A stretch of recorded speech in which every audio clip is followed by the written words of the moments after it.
I need you to sleep on the couch tonight so Zane can recover properly in our bed. I stared at Nina standing in our bedroom doorway, holding an armload of my pillows like she'd already made the decision for both of us without any consultation or discussion. 4 years together as a committed couple, and this was how she informed me that her drunk best friend from medical school would be occupying my side of our shared bed while I got relegated to the living room furniture like some kind of unwanted house guest in my own apartment.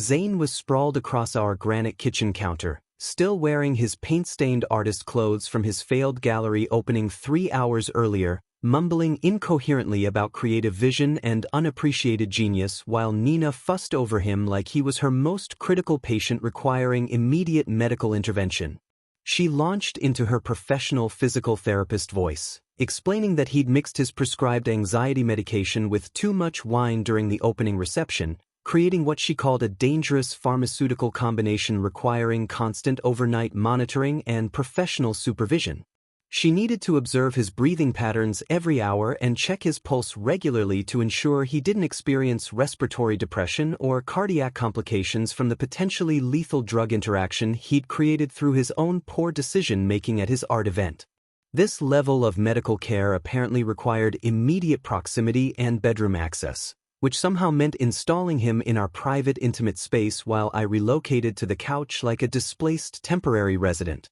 I watched Nina systematically gather extra blankets and pillows from our linen closet, efficiently transforming our bedroom into a makeshift medical recovery facility for someone who'd simply gotten too intoxicated at his own poorly attended art show. She moved with the practiced clinical efficiency I'd seen her use with actual patients, checking Zane's pupils with her phone flashlight and timing his pulse while explaining to me about metabolic elimination rates and drug half-lives like I was a concerned family member receiving an important medical update about a loved one's condition. The man who'd spent the last 6 months constantly complaining about his lack of artistic recognition and financial struggles while Nina regularly loaned him money for art supplies and monthly studio rent payments now suddenly required emergency medical supervision that somehow completely trumped our established 4-year relationship boundaries and living arrangements. I methodically started pulling clothes from our shared dresser and packing them into my black overnight bag while Nina carefully positioned Zane on my side of our king-sized bed, adjusting multiple pillows behind his head and checking his airway positioning like she was setting up a hospital patient for optimal recovery conditions. She didn't bother asking if I was comfortable with this dramatic arrangement or whether we might explore alternative solutions like taking him to an actual emergency medical facility or calling his own family members who lived just 20 minutes away in the suburbs. She simply announced the new sleeping arrangements with clinical authority and expected my immediate compliance with her unilateral decision to prioritize his immediate comfort over our established relationship dynamics and shared living space. The situational irony wasn't lost on me that Nina consistently worked late shifts and missed our planned dinner dates when I needed her attention or emotional support, but could instantly reorganize our entire evening schedule and living arrangements around Zane's completely self-inflicted medical emergency and recovery needs. I methodically finished packing my essential items while she tucked hospital-grade blankets around him and set multiple water glasses on both nightstands, creating an elaborate bedside care station complete with her medical reference books and professional monitoring equipment scattered across our bedroom surfaces. When I reached the bedroom doorway with my packed bag, Nina was carefully adjusting the room temperature on our digital thermostat and closing the blackout blinds to create what she called optimal recovery conditions for her intoxicated patient's overnight healing process. I walked to the kitchen counter, wrote a brief note stating that I hoped she thoroughly enjoyed her new intensive care duties, grabbed my car keys from the bowl by the front door, and drove directly to my cousin Paul's house located across town in a quieter residential neighborhood. Before pulling out of our apartment complex driveway, I systematically blocked Nina's number on my smartphone, unfriended her on all social media platforms, and permanently deleted our shared photo albums from my cloud storage account,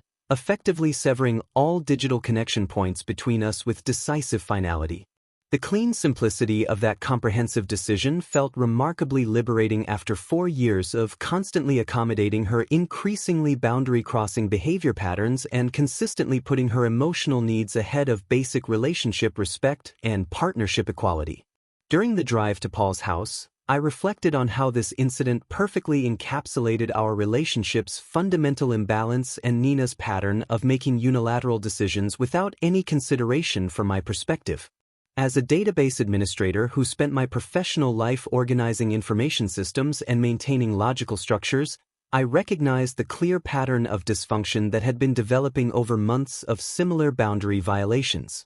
Nina had gradually conditioned me to accept increasingly unreasonable accommodations by framing them as temporary emergencies that required my understanding as a supportive partner. Tonight's sleeping arrangement represented the culmination of this manipulative progression, where she could casually displace me from my own bedroom without even pretending to consider alternative solutions or acknowledging the inappropriateness of her demand. Someone who truly valued our relationship would have explored every other option before asking me to give up my bed for her intoxicated friend, including driving Zane home, contacting his family, or taking him to urgent care for professional monitoring. Nina immediately jumped to the most invasive solution while presenting it as the only reasonable option, revealing her true priorities and fundamental disrespect for our shared living space.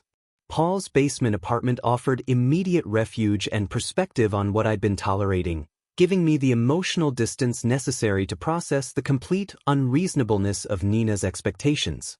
Paul's basement apartment became my sanctuary for the next 3 weeks while I maintained complete radio silence from Nina and focused entirely on my remote database management work for Henderson Financial Services. The structured routine of organizing client information systems and troubleshooting server configurations provided exactly the kind of logical problem-solving that helped me process the emotional chaos Nina had created with her boundary violations and manipulative behavior patterns.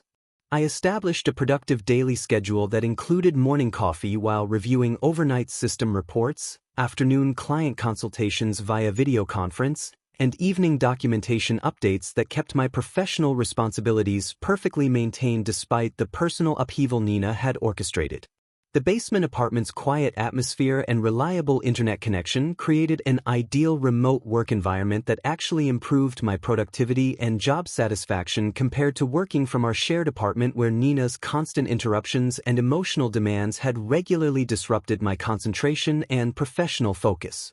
Nina's attempts at contact began escalating within 48 hours, starting with text messages sent from unknown numbers since I'd blocked her primary phone, followed by emails to my work account that I systematically deleted without reading the subject lines, and eventually progressing to contact attempts through our mutual friends and her physical therapy colleagues who'd somehow gotten recruited into her desperate communication campaign. Her friend Jessica called my office directly, claiming Nina was experiencing severe anxiety attacks and needed closure conversations for her mental health recovery, while her coworker Amanda sent LinkedIn messages insisting that Nina was genuinely concerned about my well-being and wanted to ensure I was processing our separation in emotionally healthy ways. The most manipulative approach came through Nina's supervisor at the rehabilitation clinic, Dr. Richards, who contacted me claiming professional ethical concerns about Nina's emotional state affecting her patient care quality and requesting that I consider a brief reconciliation meeting to help stabilize her work performance and professional responsibilities.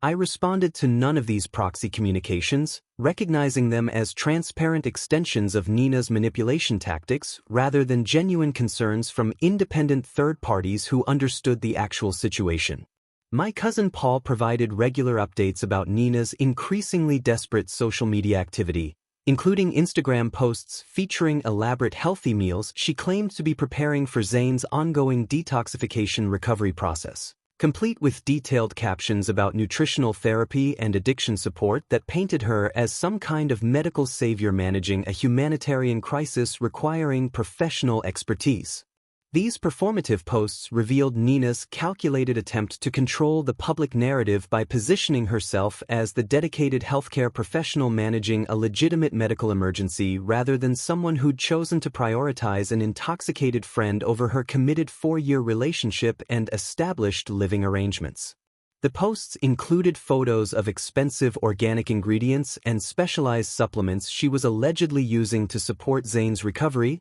suggesting she was spending considerable money on this performance while simultaneously portraying herself as a selfless caregiver making personal sacrifices for someone else's well-being. During my second week at Paul's Place, I discovered a local community arts center that offered evening pottery classes, providing exactly the kind of hands-on creative outlet that helped counter my technology-focused professional routine and offered tangible stress relief through physical creation. Working with clay engaged completely different mental processes that required spatial thinking and manual dexterity while producing actual objects I could hold and appreciate, creating a satisfying contrast to my abstract database work. The pottery instructor, Margaret, was a retired art teacher who appreciated students who showed up consistently and approached the craft with patience and analytical thinking, qualities that came naturally to me but had been consistently undervalued in my relationship with Nina. I also reconnected with my high school friend Marcus, who lived nearby and had been suggesting coffee meetings for months that I'd never found time to accept while constantly accommodating Nina's social scheduling demands and emotional requirements. These renewed friendships reminded me of who I'd been before, gradually adapting my personality and priorities to match Nina's expectations and relationship maintenance needs. Marcus worked as an architect and shared my appreciation for systematic thinking and problem-solving, leading to engaging conversations about design principles and project management that felt refreshingly intellectual after years of Nina's drama-focused communication style. The pottery classes helped me realize how much of my personality I'd been suppressing to maintain harmony with someone who didn't value my character traits. Paul mentioned that Nina had been calling repeatedly, leaving frantic voicemails about my location, which he'd been deleting since I'd requested no contact sharing. He also reported seeing Nina driving through his neighborhood during evenings, apparently searching for my car, behavior that confirmed my decision to maintain complete blackout. The contrast between my peaceful routine and Nina's escalating desperation validated my choice to prioritize my mental health over her manipulation tactics. During my third week of independence, I received a call from Nina's mother Patricia, who attempted to guilt me into responding by describing her daughter's alleged emotional breakdown and professional struggles. Patricia claimed Nina had been missing work shifts due to depression, suggesting my departure had caused psychological damage requiring family intervention. This revealed how thoroughly Nina had manipulated the narrative, portraying herself as an abandoned victim rather than someone who'd violated relationship boundaries. I politely explained that Nina had chosen Zane's comfort over our relationship, and her difficulties stemmed from her own decisions. Nina's recruitment of family members showed her desperation and unwillingness to accept responsibility. Nina's manipulation tactics reached their peak during my fourth week at Paul's Place when she enlisted her mother Patricia to call my office directly, demanding that I reconsider what Patricia termed my cruel abandonment during what she framed as a legitimate medical emergency requiring Nina's specialized professional expertise and humanitarian intervention. Patricia's call came during my scheduled client presentation for Henderson Financial Services, forcing me to excuse myself from the video conference to handle what she described as an urgent family crisis that required my immediate attention and moral consideration. She launched into a prepared speech about Nina's selfless dedication to saving Zane's life through round-the-clock medical monitoring, claiming that my sudden departure had left Nina emotionally devastated and professionally compromised while she struggled to maintain her patient care responsibilities alongside her heroic efforts to prevent Zane's potential overdose complications. The conversation revealed Patricia's complete adoption of Nina's narrative, including fabricated details about Zane's supposed withdrawal symptoms and suicidal ideation that required Nina's specialized therapeutic knowledge to address safely and effectively. I calmly explained to Patricia that Nina had made an autonomous decision to prioritize Zane's comfort over our established relationship boundaries, and that any professional or personal consequences stemmed directly from her choices rather than my refusal to accommodate unreasonable demands that violated basic partnership respect. The following weekend, Nina escalated her harassment by showing up unannounced at the community pottery studio where I'd been spending Saturday afternoons developing my ceramic skills and enjoying the therapeutic benefits of creative expression through hands-on artistry. She created an immediate dramatic scene upon entering the workspace, loudly announcing to the other students and instructor that I was her boyfriend who had cruelly abandoned her during a humanitarian medical crisis requiring professional intervention. Nina positioned herself dramatically in the center of the studio workspace, demanding that everyone present witness her emotional testimony about my heartless behavior during what she called her professional obligation to save a life through specialized medical care. She described Zane's condition in elaborate clinical terms specifically designed to impress the other students, claiming that his severe withdrawal symptoms and panic disorders required her specialized physical therapy expertise to prevent potentially fatal complications that only her professional training could address. Margaret, the pottery instructor, initially tried to mediate the situation by suggesting that Nina and I discuss our personal issues privately outside the studio space, but Nina refused to leave the building until she delivered her complete performance about my alleged emotional cruelty and abandonment during a medical emergency. I maintained complete composure throughout her dramatic presentation, continuing to work methodically on my ceramic piece while she ranted about my supposed lack of compassion for human suffering and medical emergencies requiring professional healthcare intervention. When Nina finally exhausted her prepared speech and expected some kind of emotional response or public vindication from the assembled students, I simply informed Margaret that Nina was harassing me and requested assistance in having her removed from the premises immediately. Margaret immediately called the studio's security contact, and Nina was escorted from the building while threatening to contact the local news media about my heartless abandonment of a healthcare professional during a humanitarian crisis. That evening, Nina began sending a cascade of text messages from different phone numbers, claiming that Zane had developed severe suicidal ideation and panic disorders that only her specialized therapeutic knowledge and professional intervention could address effectively and safely. She sent detailed medical explanations of his supposed symptoms, including fabricated withdrawal timelines and psychological assessments that painted her as the only qualified professional capable of preventing his complete mental breakdown and potential self-harm. The messages arrived every few hours throughout the night, each one more desperate and medically elaborate than the previous, suggesting that Zane's condition was deteriorating rapidly without her continuous supervision and therapeutic support. I recognized these messages as transparent manipulation tactics designed to guilt me into breaking my communication blackout and accepting responsibility for someone else's manufactured medical emergency and fabricated crisis situation. The next week, I contacted the Arts Center about Nina's harassment and requested a schedule change. Staff implemented security protocols preventing Nina from accessing the building and switched me to Tuesday evening classes.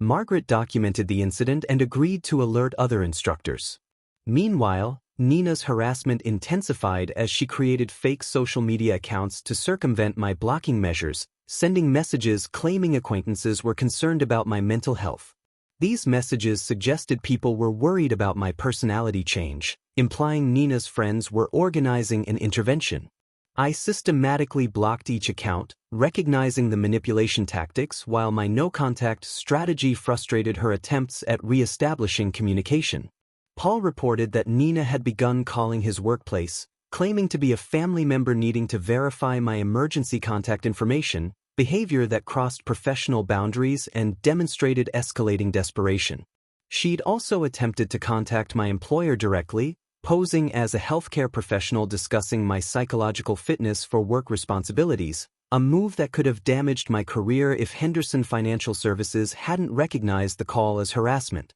I documented these incidents and consulted with human resources about implementing security measures. HR assured me they would flag future contact attempts and recommended filing a restraining order if harassment continued. By my 5th week at Paul's apartment, Nina's behavior had become so erratic that several mutual friends began reaching out to express concern about her mental state, unintentionally validating my decision to maintain separation.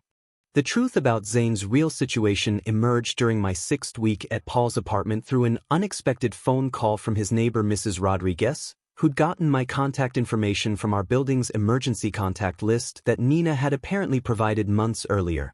She explained that police had arrested Zane 3 days earlier for insurance fraud after a comprehensive federal investigation uncovered his systematic targeting of healthcare professionals to obtain fraudulent medical documentation supporting bogus disability claims across multiple states over several years. The investigation revealed that Zane had been operating under several false identities and social security numbers, filing fraudulent workers' compensation claims and disability insurance applications while simultaneously running elaborate con games on medical professionals who could provide the documentation necessary to support his fabricated injury claims and ongoing therapeutic needs. Mrs. Rodriguez mentioned that federal agents had spent hours interviewing neighbors about Zane's activities, asking specifically about his relationships with healthcare workers and any medical equipment or supplies they might have observed entering his apartment over the past year during his supposed recovery periods. According to the investigation details she'd overheard during the arrest and subsequent evidence collection, Zane had convinced at least 4 different physical therapists and occupational therapists across 3 counties to provide fraudulent assessments claiming he suffered from chronic pain conditions, mobility limitations, and psychological disorders that qualified him for substantial monthly disability payments from multiple insurance companies simultaneously. The sophisticated nature of his operation included detailed research into each target's professional background, personal vulnerabilities, and financial circumstances that would make them susceptible to his manipulation tactics and emotional appeals for medical assistance during fabricated crisis situations. Nina had been his latest and most valuable accomplice, providing him with approximately $3,800 in direct financial support over the past 8 months while simultaneously creating fraudulent physical therapy evaluations and treatment plans that he'd submitted to insurance companies as evidence of his ongoing medical needs and professional care requirements from licensed healthcare providers. The federal investigation had uncovered Nina's direct involvement in creating false medical records, including detailed treatment notes describing therapy sessions that had never actually occurred and progress reports documenting improvement from injuries that Zane had never sustained, using her legitimate professional credentials to add credibility to his fraudulent claims. Her professional license and specialized medical knowledge had made her particularly useful for creating convincing documentation that could withstand initial insurance company scrutiny and administrative review processes that might have detected obvious inconsistencies from less qualified sources. Paul discovered additional details about the case through his connection with a courthouse clerk who'd processed Zane's initial arraignment paperwork, revealing that he'd been running similar scams on 2 other physical therapists in nearby counties simultaneously, collecting overlapping insurance payments and disability benefits while presenting each healthcare professional with slightly different fabricated medical histories and injury narratives that prevented them from discovering his multiple concurrent relationships. The investigation had traced Zane's fraudulent activities back over 3 years, during which he'd successfully collected over $200,000 in fraudulent insurance payments and disability benefits while maintaining relationships with multiple healthcare professionals who believed they were providing legitimate therapeutic services to someone with genuine medical needs requiring ongoing professional care. I felt only cold analytical clarity upon learning this information, recognizing it as the entirely predictable outcome of Nina's willful blindness to Zane's obvious deception patterns and her complete disregard for professional ethical standards in favor of emotional manipulation and personal drama that had always taken precedence over rational evaluation.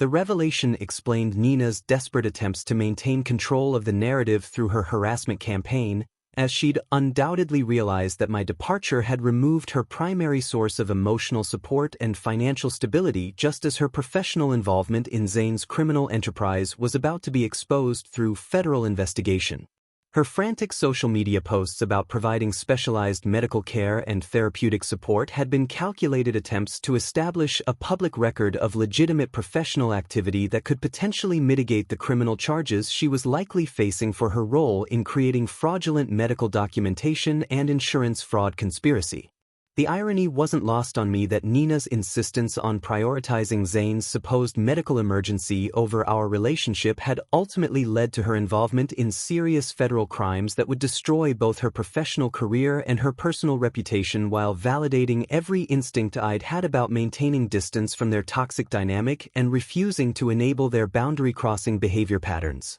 2 weeks after learning about Zane's arrest, I made the decision to secure my own modern studio apartment in the downtown arts district, finally establishing complete independence and putting my temporary living situation at Paul's place behind me permanently. The apartment search process revealed how much my financial situation had improved since eliminating Nina's constant monetary demands and crisis-driven spending patterns that had previously drained my savings and prevented me from building real wealth or planning for future investments and long-term financial security. I found a perfect one-bedroom unit in a converted warehouse building with exposed brick walls, high ceilings, and large windows that provided excellent natural lighting for both work and creative projects, along with a dedicated office space that could accommodate my remote database administration setup and multiple client workstations. The lease signing represented a significant milestone in my journey toward complete independence, marking the transition from temporary refuge at Paul's place to a permanent living situation that reflected my actual preferences and lifestyle priorities rather than accommodations made for someone else's emotional needs and dramatic tendencies that had dominated my previous living arrangements. My consulting work for Henderson Financial Services had evolved into multiple technology firm contracts after my supervisor recognized my specialized database skills and recommended me for several high-value freelance projects that commanded premium rates in the competitive technology market and offered substantial income growth potential.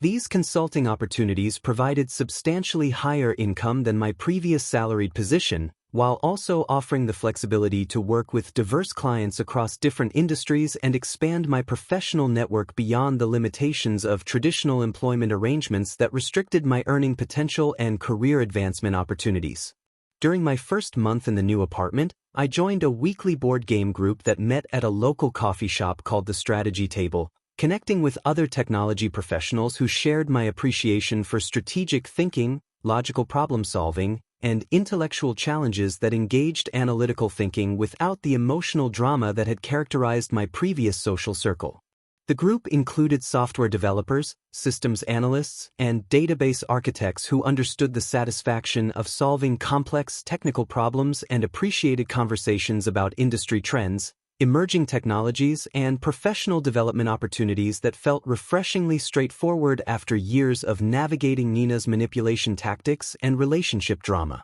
I also began learning woodworking at a community workshop, discovering genuine satisfaction in creating functional furniture pieces for my minimalist living space using traditional craftsmanship techniques that produced tangible results and required focused attention to detail and precision craftsmanship.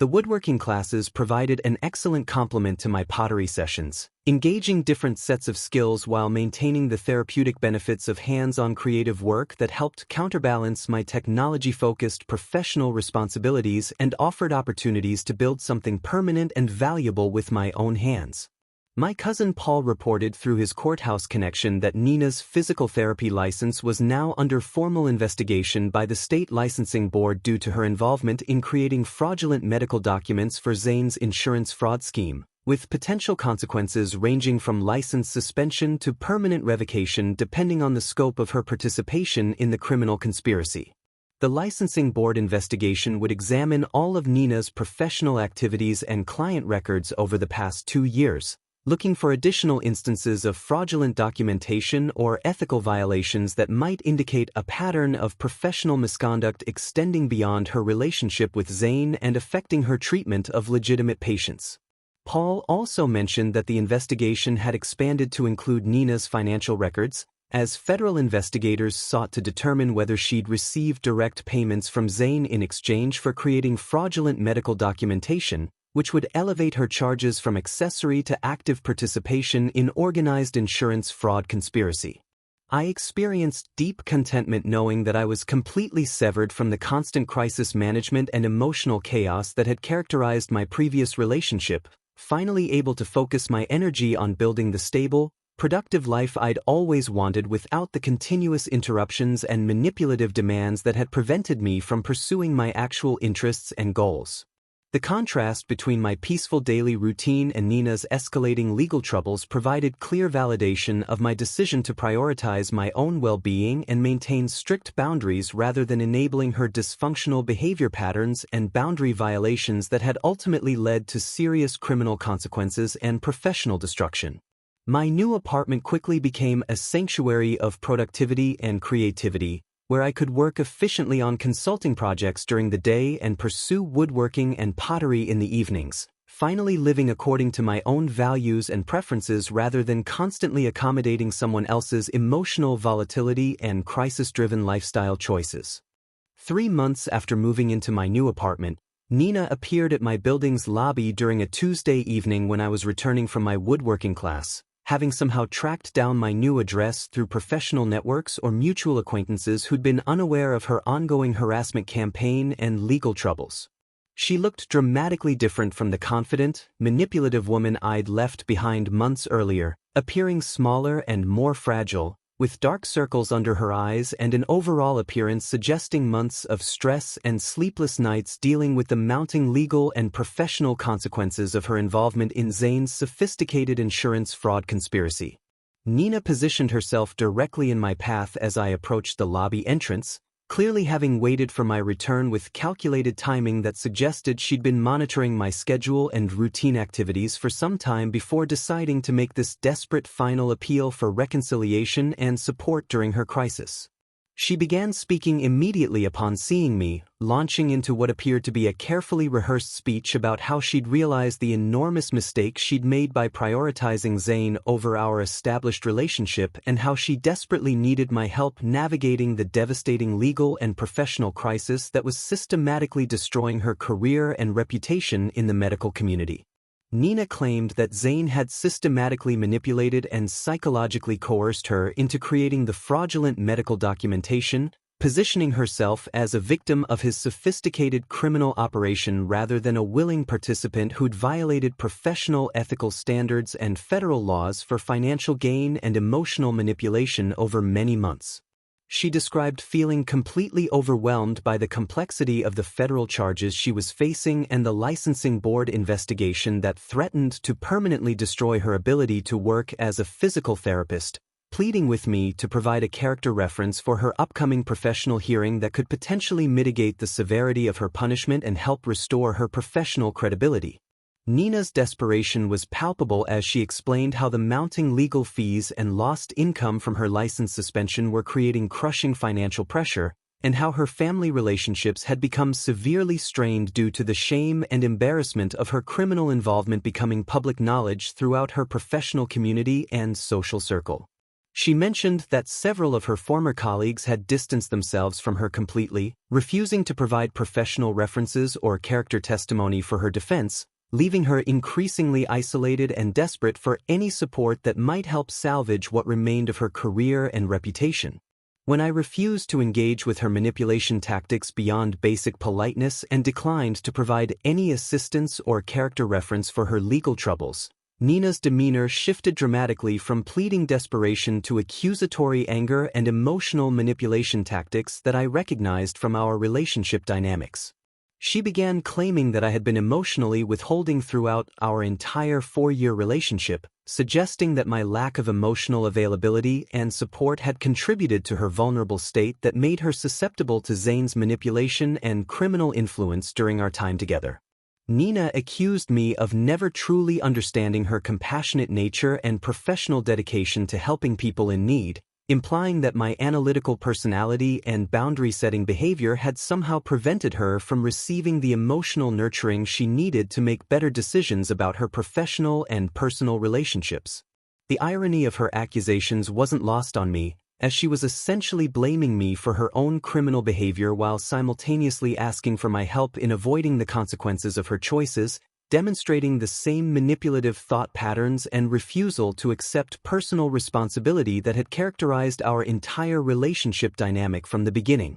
I calmly stated that her decision to prioritize Zane over our established relationship boundaries constituted the final termination of our partnership, regardless of any subsequent criminal revelations or legal consequences that had emerged from her choices, and that I had no obligation to provide assistance to someone who had systematically violated my trust and boundaries. Nina's final manipulation attempt involved tears and claims that our relationship had meant everything to her and that she was realizing how much she'd taken my stability for granted, but I recognized these appeals as attempts to re-establish the codependent dynamic that had enabled her destructive behavior patterns. As I walked toward the elevator, she followed me, continuing her desperate pleas and becoming agitated when her manipulation tactics failed to produce the expected emotional response, ultimately forcing me to inform building security about her unauthorized presence. The security guard politely but firmly escorted Nina from the building while she continued protesting that she just needed a few more minutes to explain her situation.